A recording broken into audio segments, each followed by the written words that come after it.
everyone. We are live here on each coast, east and west, with Governor Wildstar, Nickolas Wildstar. How are you today? Fantastic, bro. How about yourself? I cannot complain. It has been such a whirlwind year for you, man. I got in touch with you last year as I was out of the States and seeing a really vibrant, viable, well-spoken, driven libertarian candidate out of California. That is just plain ridiculous. Behind enemy lines, you just punches, and it really brought a breath of fresh air to the political scene. What was your motivation for jumping into the political scene? Well, me just being inspired to want to help my fellow man. I know, as corny as that may sound, that is what the majority of politicians supposedly say is what inspires them to want to get involved in politics. It's rare that we actually see that get expressed once they do get elected, unfortunately. But I'm a genuine person with genuine aspirations, and I was hoping that genuine personality of myself would show, and people would vote for that.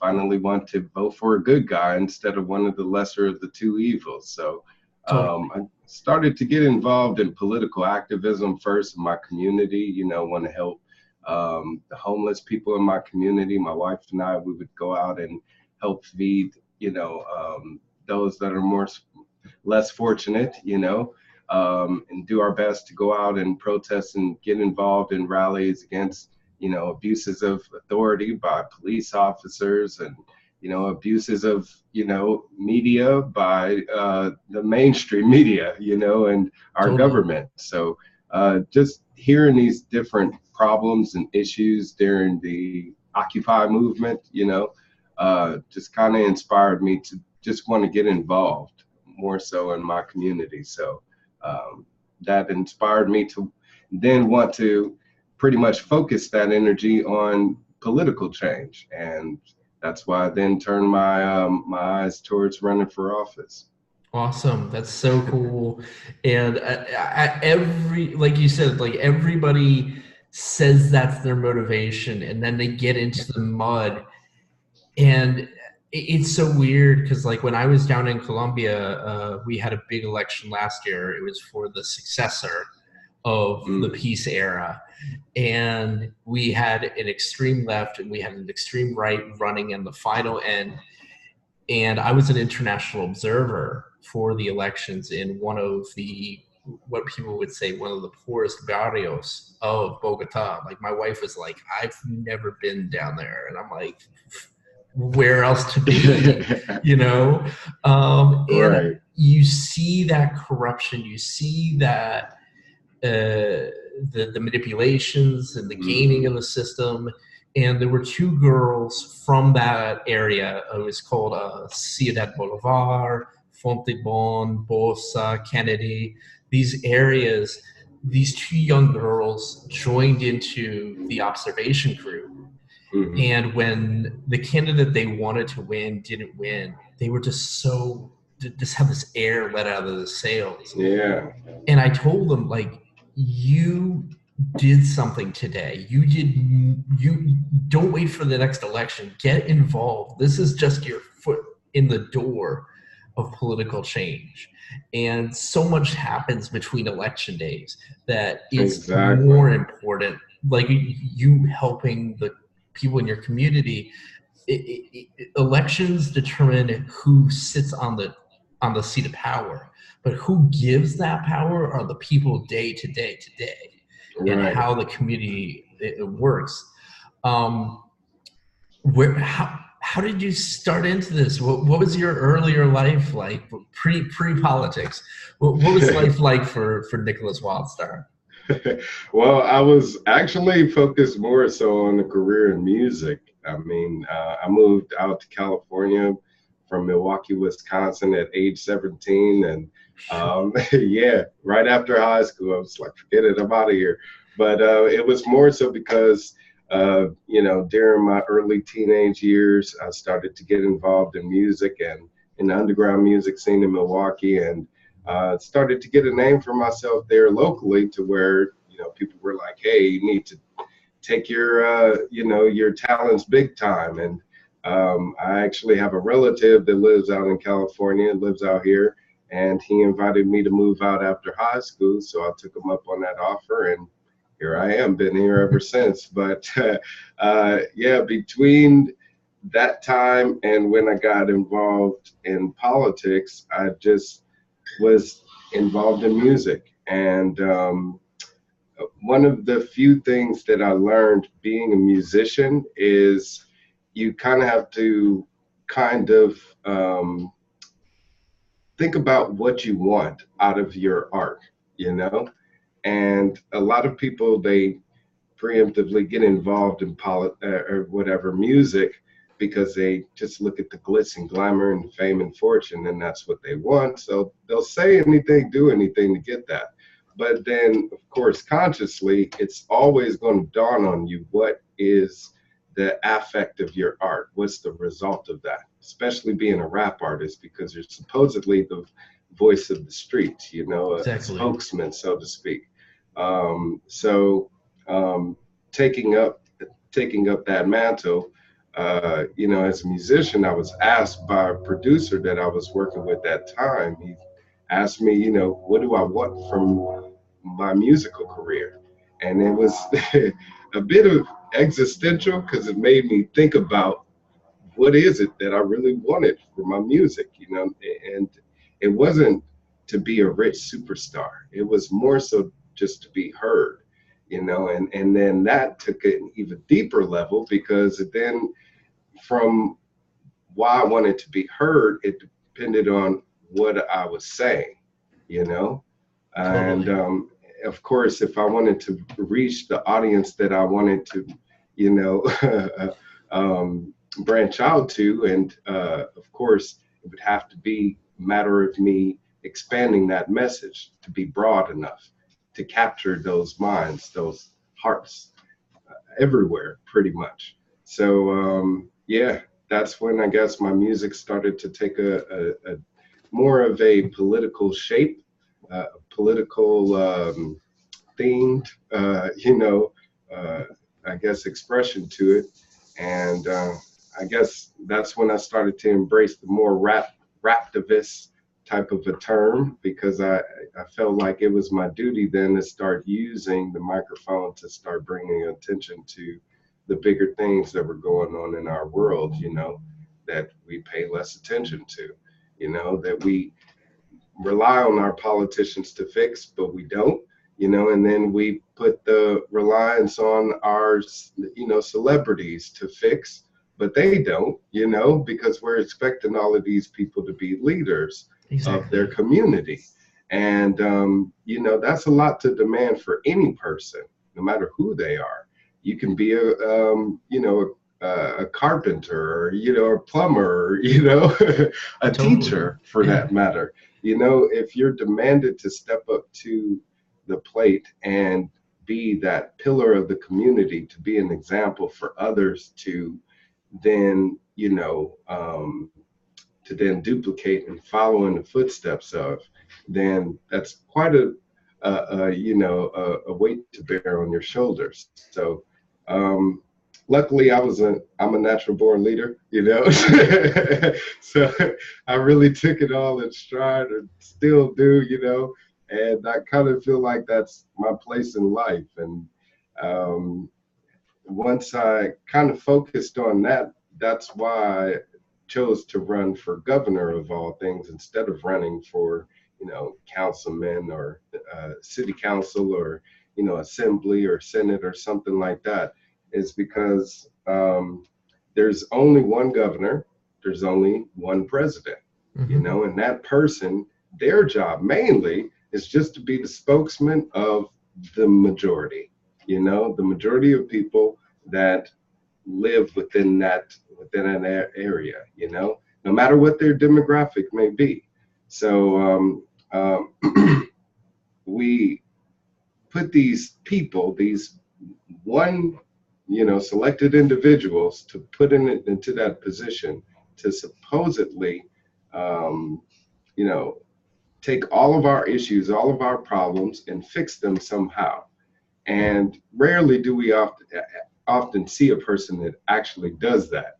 I don't think in my day and age, I have, and it's sad to say, but we don't really see many leaders, and those that we do see get suppressed, like Dr. Ron Paul, like Malcolm X here, and for somebody to go from the bottom to the top and still not have the recognition that they need to create that revolutionary change that we're all hoping for is disheartening. Like what you said, that story about, the girl in the Bogota, it sucks.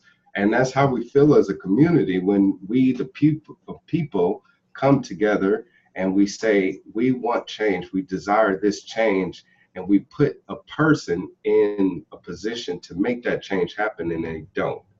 And why don't they? The reason being is because we're asking them to do something that's impossible. It's up to us, really. They just need to make sure that they're doing their job, which is to make sure that other people that we hire in other positions do their job, Exactly. and that's why it's called a constitutional republic, and it's kind of like we have to be educated again as Americans, because we're not taught any of this in school. We're not taught about the Constitution. We're not taught about the Bill of Rights. We're not taught about posse comitatus and this application to, policing in our state. We're not taught about law, and common law and commercial law. And, we're not taught about these things. And it's sad because it's most imperative to our existence here as citizens, as residents in this country, especially if we want to claim to be free. Absolutely. And you took, as we mentioned, you took the steps to rise up to be a leader in your community in your 2018 campaign. What did you learn most from it? Obviously, you were not in the mainstream of candidates. My wife always asks me this. She's like, because she's learning the process and eventually will become a citizen. So you only have two parties in the U.S. And I'm like, no. We have many more, but there are these kind of constraints, and you fall in line into one or the other, but even within those, you have your own little divisions. Being a third-party candidate in California, tell us a little bit about that experience. Well, it's definitely been unique. It's had its difficulties, but yet at the same time, it's had its I would guess tremendous accomplishments, because where third parties actually win, mainstream parties don't. They think they have the people simply because of their allegiance to red or blue, Republican or Democrat. But when it boils down to principles, people are more torn than you think, with regards to abortion. Say, for example, the people that I speak with, they may be against abortion, but yet at the same time be pro-women's rights. So that's where then I get to come in as a libertarian, and I say, well, hey, if you want to respect the woman's liberty to choose what she wants to do with her body, whether it be having an abortion, whether it be, getting into the sex, industry, whether it be, multiple sex partners, or who her sex partner may be, male or female, the sex of that sexual partner, whatever the case may be, then we as people need to just allow the woman to be, and just as we want to be. So when you can kind of draw these lines for people, then they tend to shift their ideals from, okay, maybe I'm not just a Republican, or maybe I'm not just a Democrat. I can see how I'm outside of that box. And then that's when you kind of stamp them, well, hey, don't attach yourself to either one of those labels. Think of yourself of always being an independent voter. Okay, you can get in a voting booth and vote for a Republican, Democrat, Libertarian, Green Party candidate, whoever the case may be, Totally. a no party candidate. But as voters in this country, we just need to start looking at ourselves as being independent thinkers, opposed to being people that are motivated by parties, because it's a packed mentality. And when we get locked into that, because we're thinking it's only one or two choices, it's like a football team. You know what I'm saying? When you have 27, 28 football teams, it's easier to be like, I'm sick of those guys. I'm going to switch to these guys, Yeah. And then you root for them for a year, and if they win and keep winning, then you're on their team. But if they lose, then you're like, okay, I'm switching to these guys. But when it comes to political parties, people just feel trapped between thinking I must be one or the other. So when they stick with the one, win or lose, that makes it a tremendous, what would it be? A tremendous kind of what is it? What is it that I'm trying to say? It would be a misjustice to the rest of us. Exactly. Yeah. Because you're not focusing on what really matters. You're only focusing on, I got to go with my team. Mm-hmm. Period. And it's sad because we all suffer because of that, because we are relying on those people that we get elected for their term, whether it be 2 years, 4 years, whatever the case may be, to during that time make some change. And then when they don't, we, just say, okay, well, we are apologetic to them for not achieving that. And we're sympathetic to that. So we say, all right, well, give them another shot, and Exactly. then they go again for another 4 years and nothing happens. So it's just awful, because at some point we got to draw the lines. And I really think at some point we got to revolutionize together as a community to say, how do we achieve that? And it's only going to be by making a shift to support a third party candidate, no matter who they may be. Mm-hmm. So I saw a lot of that flourish a lot during my candidacy, during the 2018 primary or whatever for the gubernatorial race. But as a Libertarian Party, it was also a unique experience, because I ran in 2014 as an independent, then ran in 2018 as a Libertarian. So those were two different dynamics there, because of course the Libertarian Party, with it being the third largest party in the nation, compared to the other two, I definitely had a lot more exposure than I did, as an independent candidate. But yet at the same time, I still had to deal with being affiliated with a political party. Exactly. Which, no matter what the political party is, it's still a political party. Exactly. It's still going to have its hierarchy and, its dogma. And unfortunately, it's individuals involved that would like to steer the direction of the party in their own way. So, coming in as an independent-minded person, I had to kind of find my way, so to speak. Exactly. And actually in 2016, during the Libertarian Party convention, where Bill Weld and Gary Johnson were nominated as the vice president candidates in that order, one of my good friends, James Weeks, made his famous protest of his thong striptease, right, much to the dismay of the less independent-minded individuals. But I was watching from abroad. My vote wasn't going to count for anything because I didn't have a stake. I was an independent voter, internationally, and I was just like, that's the heart of libertarianism is James, and it was so cool to see my friend on there that way.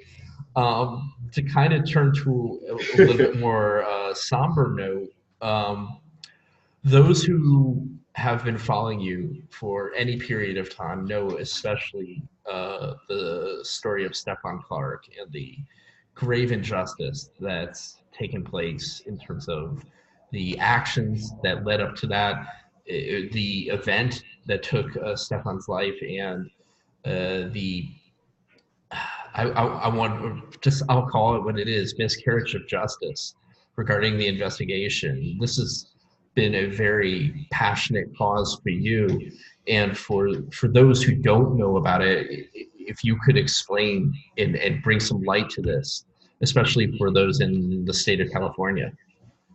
Yeah, absolutely. A lot of people may not have heard, unfortunately, still, that there was a gentleman last year, and he was shot and killed by the police in Sacramento in his grandparents' backyard. This was a 22-year-old black man.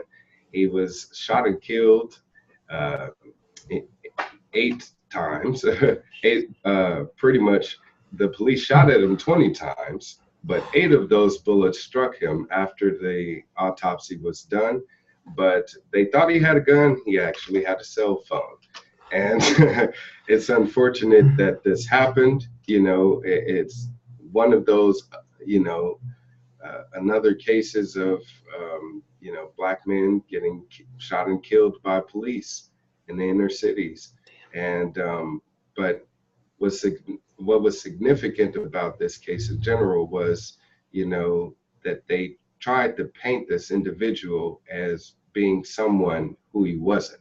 Yeah. And we continue to see that happening with these shootings, with these police shootings afterwards. Is next thing you know, in the news, they're trying to say, oh, they were a thug, they were, committing a robbery or whatever the case may be, opposed to just focusing on the act itself, the crime itself, the murder itself. Exactly. And once this happened, there was, disruption in the city, and his brother, Stephon Clark, he actually led a few protests there in the city and stormed the city council meeting where they were conducting, I guess, normal city council duties. But this was disrupted by Stephon and a few other people that were supporters of the Black Lives Matter movement. And when I saw that, I was really inspired by him, because I continually look for black males out there that are inspired to make that change. We need to come together collectively, like the civil rights leaders of the past, to make that change, especially if we want to see it happen in our black community. We have to step up as black men and be those examples for everyone else, so seeing him do that kind of excited me, because I'm like, oh, I got to meet that guy, Yeah. So but I did end up meeting him, and we worked together during the campaign. He was helping on my campaign and helping me get more known around the city of Sacramento, which was great. Awesome. But yet at the same time, we had that uphill battle with, making that change politically that he wanted and he needed and his family needs in order to achieve, justice for the loss of their family member, Stephon Clark, and unfortunately, that was rested on my shoulders as a potential candidate for governor, and when I didn't deliver that as a candidate, the hope kind of dissipated in a sense. But of course, it was a long shot to begin with, but yet at the same time, it helped propel him and give him momentum to then get involved politically himself. So now he's a candidate running for mayor of Sacramento, and he's actually been appointed to a committee to disperse funds under a city measure to collect taxes there in the city, which I'm against. I'm always against collecting taxes. But, you know, if it's spent well, then that's a whole other story. Mm-hmm. So he's on the committee to make sure that it is being spent well in the community to help, you know, those people where it's should matter the most, mm-hmm. you know. I really feel like that if more people focused on these shootings like this, because also as a result from that, the district attorney decided not to press charges against the two officers that shot him. So they get away with murder. And now it's on the, you know, on the Department of Justice shoulders to press charges, which most likely, you know, even if they will, they're not going to do anything, and that'll, you know, go away too. So justice won't ever be served in that aspect until we make that change politically. He knows that, I know that, you know that, we know that.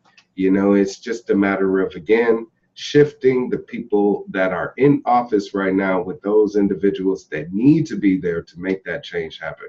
Yes, they may be first-time politicians, but that makes it the best thing about it, because they're not going to be attached to any specific, you know, group or organization.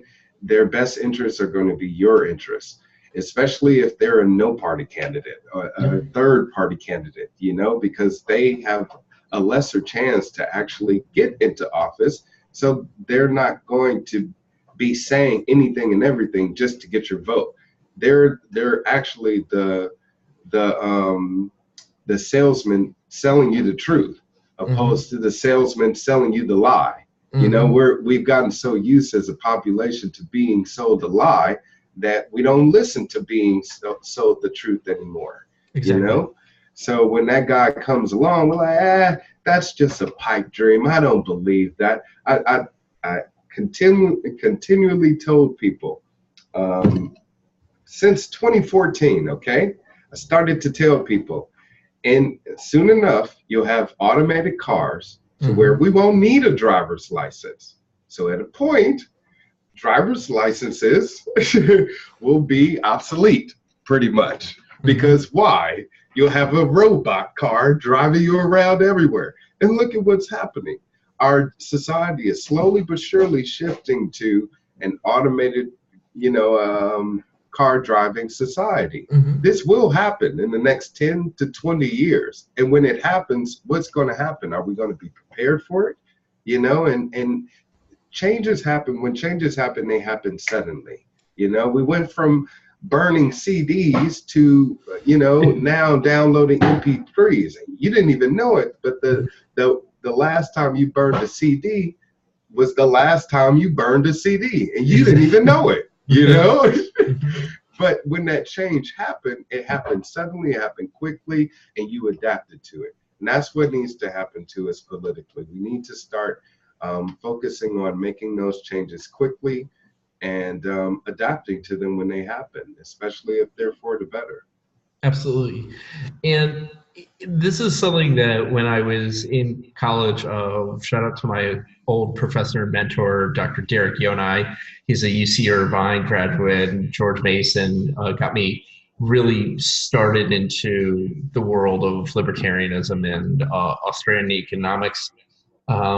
He proposed in one of my graduate classes about the nature of entrepreneurship, and it's not setting up a business. It's not necessarily starting a lemonade stand when you're a kid. It's having a new idea and willing to sacrifice anything to make that idea become a success. So honestly, like looking at like you with your music career, politics, community activism, these are entrepreneurial measures, and especially the sacrifices that come with it. Obviously, these past few weeks have been just outrageous in terms of this type of political entrepreneurship. Julian Assange getting kicked out of the Ecuadorian embassy, possibly being extradited to the U.S. for his doing what he thought was right. Nipsey Hussle just totally transforming his community and being gunned down horribly for such. It, it, do you ever? Does your family, your friends, obviously those in your life, do they ever tell you, you know, Nickolas, you're crazy for doing this. You got to keep your mouth shut. You got to calm down a little bit. And how do you balance that, the risk reward of doing the right thing? Oh yeah, it's always a gamble, but that's how gambles work. High risk, high reward, you know, and anyone that's ever flourished in any industry will tell you that, you know, you got to go big or go home. You know, we familiarize ourselves with these sayings, but how often do we actually apply them to our day-to-day lives?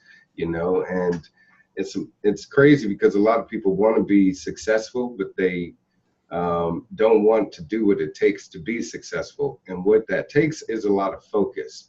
You know, you have to drop those stupid things in life that prevent you from getting a step forward, no matter what it may be. You know, you could think some small thing as being a crutch, but once you remove that crutch, what happens? You know, but a lot of people are afraid to make that change.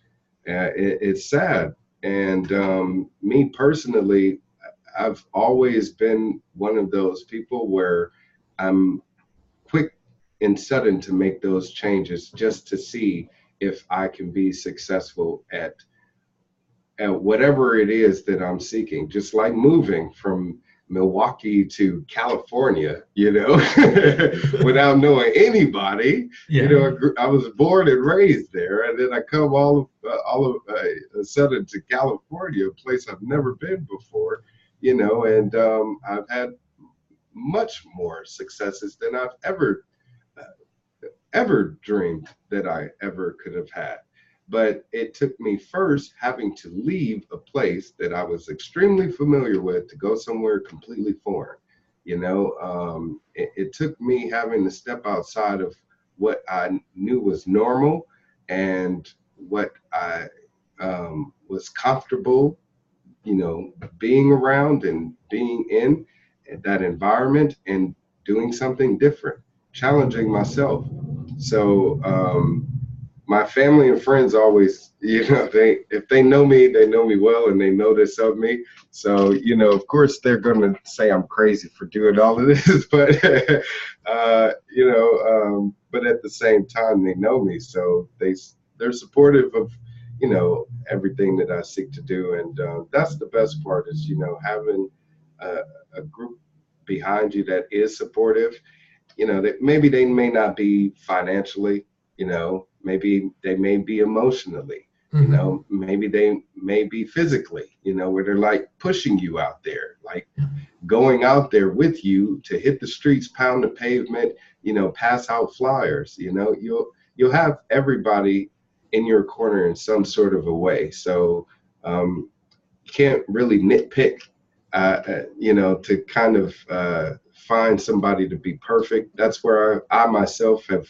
kind of had to let go on having, you know, perfect what's going on with my pursuits is, you know, wanting somebody to be complete in everything that I desire for them.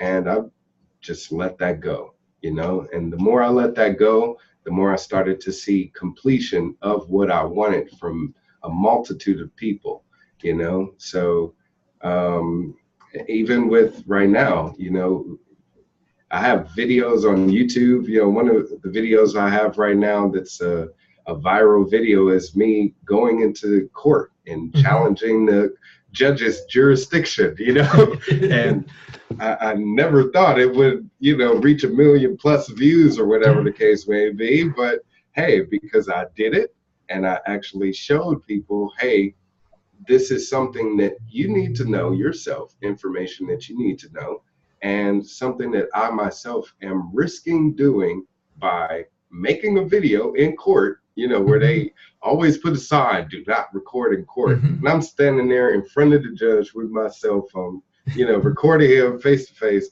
So yeah, you kind of have to be brave and courageous in order to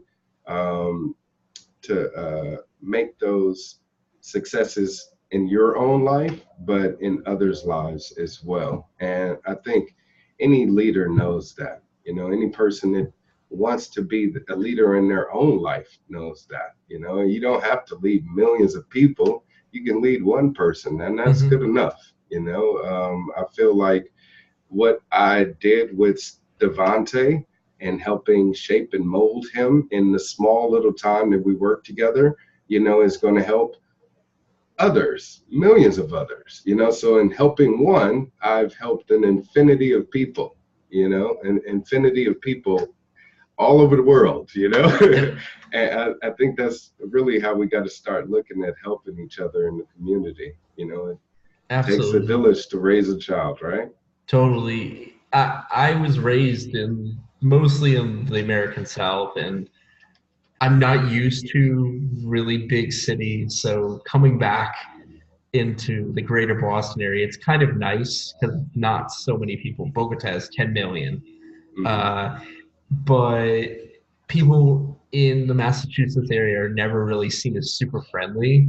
So if you are paying it forward, they're just taken aback a bit. They're like, whoa. But, you know, like they say, it's easiest to notice the light in the dark. You got to shine your way through. Governor Wildstar, Nickolas, what are your 2019 plans? What's coming up? What's big? Because you got to keep going. You got to keep this momentum going. Absolutely. Well, it's funny that you're talking about, you know, business, because I really feel like that's what's the next step for me is my entrepreneurial endeavors, you know, because I feel like a lot more people will take me seriously and what I want to achieve politically if I can prove myself as a successful businessman. So that's my goal for 2019, is to establish myself as exactly that, get money, pretty much. That's what it is, man. Money talks. And unfortunately, when it comes to politics, the more money that you have, the more people actually listen to what you have to say. So if I want to be taken seriously, if I want to be heard, when I run again for governor in 2022, I'm going to take this amount of time between now and then to gain as much amount of wealth as possible so I can do exactly that, be heard in 2022. But this year I am having a baby, so congratulations. Thank you very much. I appreciate it. So I want to focus on, you know, raising my child to be, you know, have a little fun, you know, raising my family. And yeah, because first things first, man, is taking care of home. And absolutely. If we aren't sound individuals, how can we go out there and be sound with others? You know, you have to be healthy mentally and physically first before you can go out there and expect others to be healthy themselves. So, and yeah, one thing I learned during the 2018 campaign for governor was, you know, I can run myself ragged trying to, you know, help others. But at the same time, I have to be able to help myself, because if I'm not healthy, and then how can I go out there and help other people? You know, so my wife is a very important part of that. You know, she's like my backbone.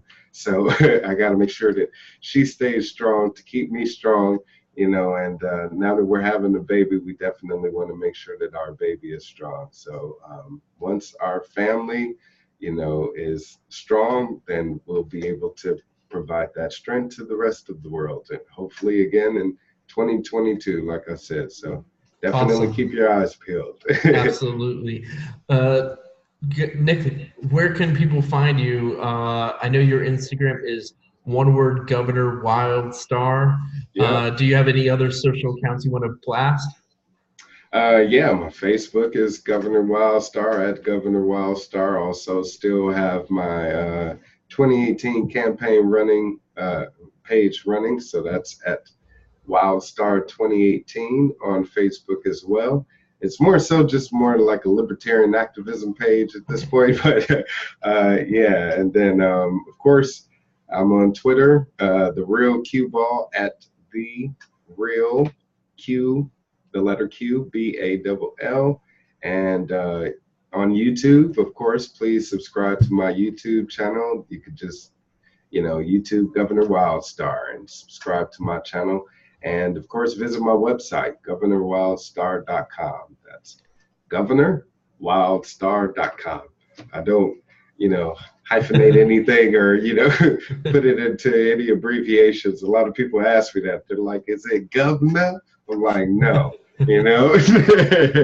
Is it the real THA? I'm like, no, it's the THE real, Qball. So, yes, please connect with me and be sure to help spread the words. This is a grassroots effort, and we are the revolution. We are our own, media. So please definitely be sure to share this video with everyone as well and help spread the word. That's what it takes, word of mouth.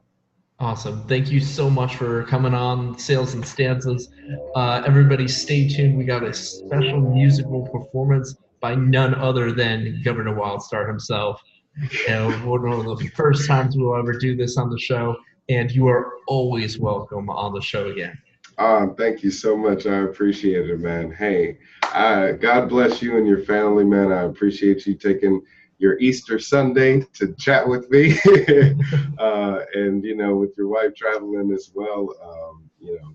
Much love to her. And, I hope you guys are able to resolve everything, and stay together. That's what matters, man. We got to stay together here as units, as people, we got to unify.